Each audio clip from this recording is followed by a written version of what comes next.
महात्मा बुद्ध जी के समय की बात है। अजातशत्रु नाम का एक राजा था। उनका राज्य बहुत अच्छा चल रहा था, किंतु कहते हैं ना कि समय हमेशा एक जैसा नहीं रहता। ऐसा ही अजातशत्रु के साथ हुआ। राजा कई मुश्किलों से घिर गए और उन मुश्किलों से बाहर नहीं निकल पा रहे थे।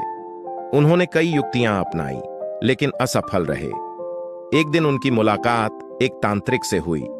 राजा ने तांत्रिक को अपनी मुश्किलें बताई। तांत्रिक ने राजा की बातों को ध्यान से सुना, फिर उसने एक उपाय बताया। तांत्रिक ने कहा, आपको पशु बलि देनी पड़ेगी, तभी आपकी मुश्किलों का समाधान होगा। पहले तो राजा काफी सोच विचार में पड़ गया, लेकिन उन्हें जब कोई भी रास्ता ना दिखा दो, उन्होंने तांत्रिक की बात मान ली। तांत्रिक के गया कहे एक बड़ा अनुष्ठान किया गया। पशुओं को मैदान में बलि देने के लिए बांध दिया गया।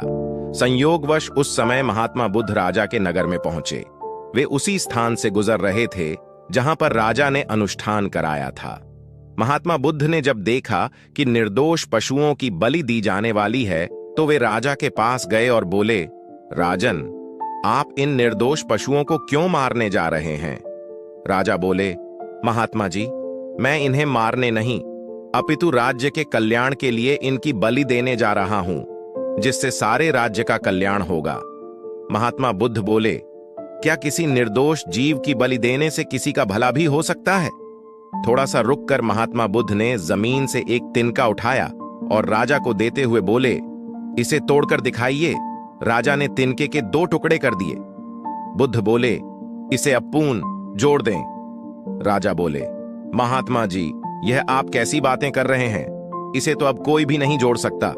तब बुद्ध राजा को समझाते हुए बोले, राजन, जिस प्रकार इस तिनके के टूट जाने के बाद आप इसे नहीं जोड़ सकते, ठीक उसी प्रकार जब आप इन पशुओं की बलि देंगे तो यह निर्दोष जीव आपके कारण मृत्यु को प्राप्त होंगे और इन्हें आप दोबारा जिंदा नहीं कर सकते, बल्कि इनके मरने के बाद आपको जीव हत्या का दोष लगेगा और आपकी मुश्किल है कम होने के बजाय और भी कहीं अधिक बढ़ जाएंगी, क्योंकि किसी भी निर्दोष जीव को मारकर कोई भी व्यक्ति खुशी नहीं प्राप्त कर सकता। आपकी समस्या का हल निर्दोष जीवों को मारने से कैसे हो सकता है? आप राजा हैं, आपको सोच विचार कर निर्णय लेना चाहिए। अगर आप सच में अपनी मुश्किलों का हल चाहते हैं तो दिमाग से काम लीजिए।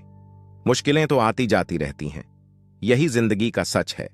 निर्दोष को मारने से समस्याएं नहीं समाप्त होंगी, बल्कि उसका हल आपको बुद्धि से ही निकालना होगा। बुद्ध की बात सुनकर अजातशत्रु उनके चरणों में गिर पड़े और अपनी भूल की क्षमा मांगने लगे।